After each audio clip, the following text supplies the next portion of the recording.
Os misteriosos eclipses, por séculos, incutiram temor nos povos antigos. Por que eles acontecem?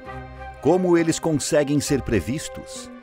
E você, já se perguntou como os povos antigos viam os eclipses? Aqui, o Curioso te explica tudo sobre os eclipses. Não se esqueça de deixar o seu gostei e de se inscrever no canal para não perder mais nenhum vídeo como este. As civilizações antigas atribuíam interpretações místicas aos eclipses, acreditando que eram sinais de desgraça. Há séculos, esses fenômenos eram associados a sinais de desagrado dos deuses e que os céus estavam revoltados. Em culturas como a egípcia, em que o sol era adorado como a divindade Ra e os faraós eram vistos como a personificação desse deus, os eclipses geravam temor, levando à crença de que o poder do faraó chegaria ao fim ou que poderiam ser alvos de morte. Em outras antigas civilizações, eles nutriam uma dependência tão grande em relação ao Sol que precisavam calcular precisamente os períodos de luz solar. Esses povos estudavam os ciclos solares para determinar o momento certo para plantar, preparar-se para as mudanças climáticas e planejar cerimônias ligadas às estações. Eles também mantinham um temor dos eclipses solares. Enquanto o Sol era adorado como uma divindade poderosa ou um herói cósmico em várias culturas, havia narrativas de antagonistas, adversários dessa divindade solar. Nessa perspectiva, o eclipse era interpretado como a ação de demônios da escuridão que temporariamente ocultavam nosso astro. Dado o papel crucial do Sol para a vida humana e a falta de conhecimento científico, não é surpreendente que os eclipses fossem considerados um sinal de ira divina ou a intervenção de espíritos maléficos. Os eclipses se manifestam quando um astro é total ou parcialmente obscurecido pela intervenção de outro astro em sua fonte de luz. Dividem-se em dois tipos, solar e lunar. No eclipse solar, a Lua passa entre a Terra e o Sol, projetando sua sombra sobre o planeta. Em áreas onde o Sol é completamente coberto pela Lua, ocorre o eclipse solar total, marcado pela posição exata da sombra lunar. Em regiões onde o Sol não é completamente ocultado, acontece o eclipse solar parcial, correspondendo às áreas de penumbra da Lua. Se a órbita da Lua ao redor da Terra estivesse alinhada com a órbita da Terra ao redor do Sol, sempre haveria eclipse solar durante a Lua nova. O eclipse lunar acontece quando a Lua penetra na sombra projetada pela Terra, ocasionada pela luz solar, e a sombra terrestre envolve a superfície lunar. Se as órbitas lunar e terrestre ao redor do Sol estivessem alinhadas, os eclipses lunares ocorreriam em todas as luas cheias. Ao longo de milhares de anos, existiram muitas maneiras de tentar prever e estudar os eclipses. As culturas antigas sempre demonstraram um interesse intrigante na previsão de eclipses, embora esse conhecimento tenha sido alcançado de maneira mais empírica, observando e registrando os padrões de ocorrência desses eventos celestes.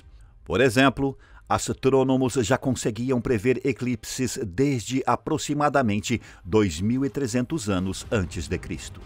Ao compreender a relação entre as posições relativas da Terra, do Sol e da Lua, eles identificavam a repetição periódica desses fenômenos, embora enfrentassem dificuldades na precisão dessas previsões, resultando por vezes em resultados catastróficos.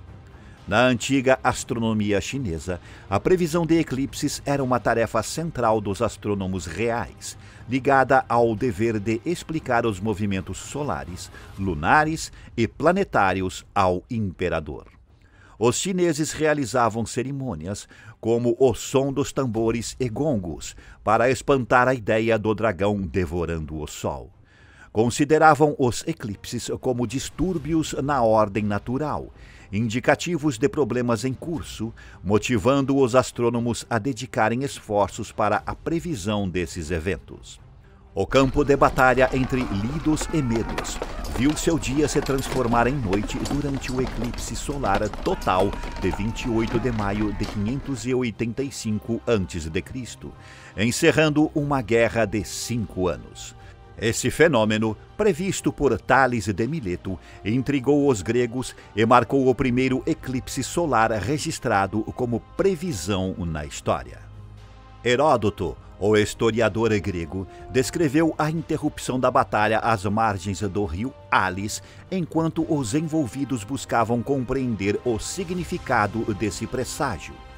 Enquanto lídios e medos tentavam entender o fenômeno como um sinal divino, Tales de Mileto, conhecido por sua abordagem racional, já o via como um evento natural.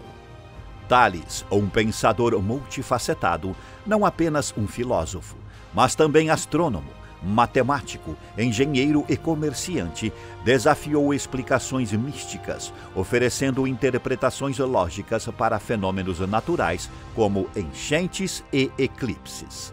Apesar de não ser um escritor prolífico, relatos históricos e filosóficos confirmam a habilidade de Tales de Mileto em prever com precisão esse notável evento astronômico. O caso emblemático de Isaac Newton e a descoberta da gravidade, observando a queda de uma maçã, transformou a compreensão do universo. Newton, ao perceber a aceleração da maçã em direção à Terra, não apenas registrou a queda, mas percebeu algo inédito: a natureza acelerada do movimento, o que implicava a existência de uma força. Para Newton, a ação de queda da maçã sugeriu que a Terra aplicava uma força sobre ela, lançando as bases de uma teoria que se estende ao sistema solar, explicando as órbitas dos planetas conhecidos e suas luas.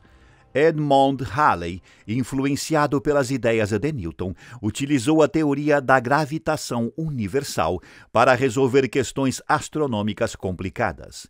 Ele previu o eclipse solar de 3 de maio de 1715 com uma margem de erro de apenas 4 minutos, uma conquista notável à época. Os eclipses solares, além de despertarem o interesse do público, tornaram-se oportunidades para o ensino da astronomia e divulgação científica. Escolas e divulgadores aproveitam esses eventos para elucidar a observação correta, fomentando a compreensão dos movimentos celestes do sistema solar.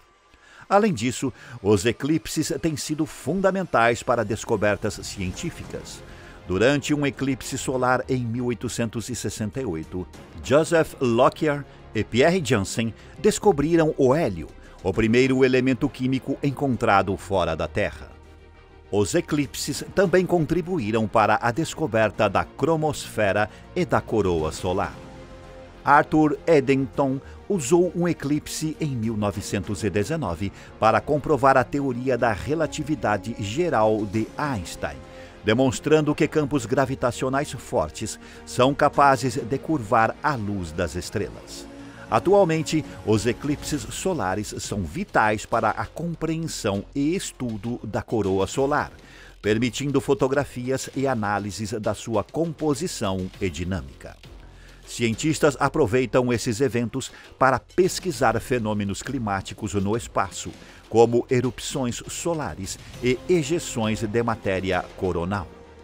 Observado por astrônomos babilônicos há milênios, o ciclo de Saros reflete o movimento relativo entre Terra, Lua e Sol, representando um período de 223 meses sinódicos, aproximadamente 6.585,3 dias, equivalente a 18 anos, 11 dias e 8 horas. Um mês sinódico abrange o intervalo entre duas luas novas, cerca de 29,5 dias. Eclipses separados por um ciclo de Saros frequentemente exibem geometrias muito semelhantes, embora possam apresentar pequenas variações. A origem da palavra Saros deriva do babilônico Sar, traduzido como 3.600 anos. Inicialmente, não era aplicada para descrever eclipses até ser adotada pelo astrônomo inglês Edmund Halley em 1691. Halley, equivocadamente, atribuiu o termo a um período de 223 meses mencionado por Plínio, o Velho. É crucial salientar que o ciclo de Saros não é de duração precisamente igual, o que resulta na variação das regiões do mundo onde os eclipses subsequentes ocorrem. Além disso, devido à discrepância entre os 3 meses lunares, esse ciclo não se perpetua indefinidamente. Apesar dessas diferenças, os astrônomos podem utilizar o ciclo de Saros para prever a localização dos eclipses com considerável precisão. Em essência, se um eclipse solar ocorreu em uma determinada região do planeta, é viável antecipar que o próximo terá lugar em uma área geográfica similar à anterior. A maior parte dos eclipses acontece praticamente na mesma distância em relação à Terra, ocorrendo usualmente na mesma época do ano, com características similares e no mesmo nodo da órbita lunar. Em resumo, em cada ocorrência, os eclipses solares e lunares apresentam localização e detalhes bastante parecidos. Embora existam possíveis variações, geralmente é viável prever o próximo ciclo com base nas informações do anterior. Em suma, os eclipses, que fascinaram e assombraram civilizações antigas, agora são desvendados com a precisão da ciência moderna. Dos tempos em que esses fenômenos eram interpretados como sinais místicos de desgraça, ao vasto entendimento atual, eles continuam a cativar e contribuir para o conhecimento humano. Desde a comprovação da gravidade à descoberta de elementos fora da Terra, os eclipses permanecem como fontes incríveis de revelações astronômicas. Se gostou desse vídeo, deixe o seu like e compartilhe, o que vai ajudar imensamente. Além disso, se inscreva no canal para não perder mais nenhum vídeo como esse. Até a próxima!